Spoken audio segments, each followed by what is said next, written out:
जंतर मंतर नई दिल्ली महिला आरक्षण को तत्काल लागू करने तथा उसमें अनुसूचित जाति एससी, अनुसूचित जनजाति एसटी एवं अन्य पिछड़ा वर्ग ओबीसी की महिलाओं के लिए पृथक हिस्सेदारी सुनिश्चित करने की मांग को लेकर शनिवार को जंतर मंतर पर विशाल जनसभा आयोजित की गई। कार्यक्रम में देश के विभिन्न राज्यों से आए हजारों लोगों ने भाग लेकर सामाजिक न्याय और समान भागीदारी की मांग का समर्थन किया। सभा को संबोधित करते हुए पल्लवी पटेल ने कहा कि महिला आरक्षण का उद्देश्य तभी पूरा होगा जब उसमें एससी, एसटी और ओबीसी वर्ग की महिलाओं को उनकी आबादी के अनुरूप प्रतिनिधित्व सुनिश्चित किया जाएगा। उन्होंने कहा कि आधी आबादी को सामाजिक न्याय और बराबरी का अधिकार अब और नहीं टाला जा सकता। अपनी बेबाक और दमदार शैली के लिए जाने वाली डॉक्टर पल्लवी पटेल के संबोधन को उपस्थित हजारों लोगों ने ध्यानपूर्वक सुना। उनके भाषण के दौरान सामाजिक न्याय, समान प्रतिनिधित्व और महिला अधिकारों के समर्थन में जोरदार नारे लगाए गए। सभा में वक्ताओं ने केंद्र सरकार से महिला आरक्षण कानून को शीघ्र लागू करने तथा उसमें एससी, एसटी और ओबीसी महिला के लिए अलग से आरक्षण का प्रावधान करने की मांग की। उनका कहना था कि बिना सामाजिक प्रतिनिधित्व सुनिश्चित किए महिला आरक्षण का उद्देश्य अधूरा रहेगा। कार्यक्रम में विभिन्न सामाजिक संगठनों के पदाधिकारी, महिला कार्यकर्ता, जनप्रतिनिधि एवं बड़ी संख्या में समर्थक उपस्थित रहे। जनसभा का समापन सामाजिक न्याय और समान भागीदारी के संकल्प के साथ हुआ। Bureau report, Alice news. वो तब करेंगे जब डिलिमिटेशन परिसीमन कर लेंगे। आप लोग के बीच में इस भ्रांति को फैलाया गया और सबसे अच्छी बात, सबसे ज्यादा हंसने वाली बात और खुद अपना मजाक बनाने वाली बात यह है कि जिन महिलाओं को मोहरा बना करके भारतीय जनता पार्टी ने हाथों में विरोध के बैनर और झंडा लेकर के विपक्ष के तमाम सांसदों के घरों को घेरने का काम किया, उस महिला को भी नहीं पता है कि उसके महिला आरक्षण, उसके सम्मान, उसके अधिकार को देने के नाम पर भारतीय जनता पार्टी इस बात को सुनिश्चित करना चाहती है कि उसकी सत्ता लगातार इस देश पर बनी रहे, इस देश के खेत खलिहान पर बनी रहे, इस देश के खजाने पर बनी रहे, इस देश के पावर सेंटर बने रहे। और इसीलिए वो परिसीमन और डिलिमिटेशन महिला आरक्षण बिल के पीछे उसकी आड़ लेकर के करना चाहते हैं। मैं आप समस्त महिलाओं से, पुरुषों से जो आज यहाँ आए हैं इस आंदोलन को धार देने के लिए, मैं आप लोगों से निवेदन करती हूँ कि जितनी भी संख्या है हमारी, आप सब यहाँ से संकल्प लेके जाइए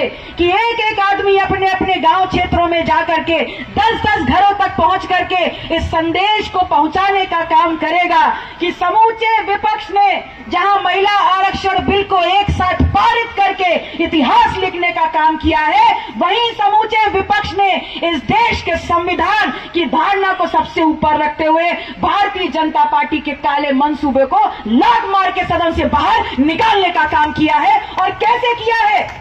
उन्होंने महिला आरक्षण बिल को नहीं गिराया, वो तो 2023 में ही पारित हो गया। उन्होंने महिला आरक्षण की उसकी आड़ में जो परिसीमन करके जो लोकसभा की सीटें बढ़ाने का कुचक्र नरेंद्र मोदी और भारतीय जनता पार्टी की सरकार रच रही थी, उस कुत्सित सोच को, षड्यंत्र को धराशायी करने का काम किया है।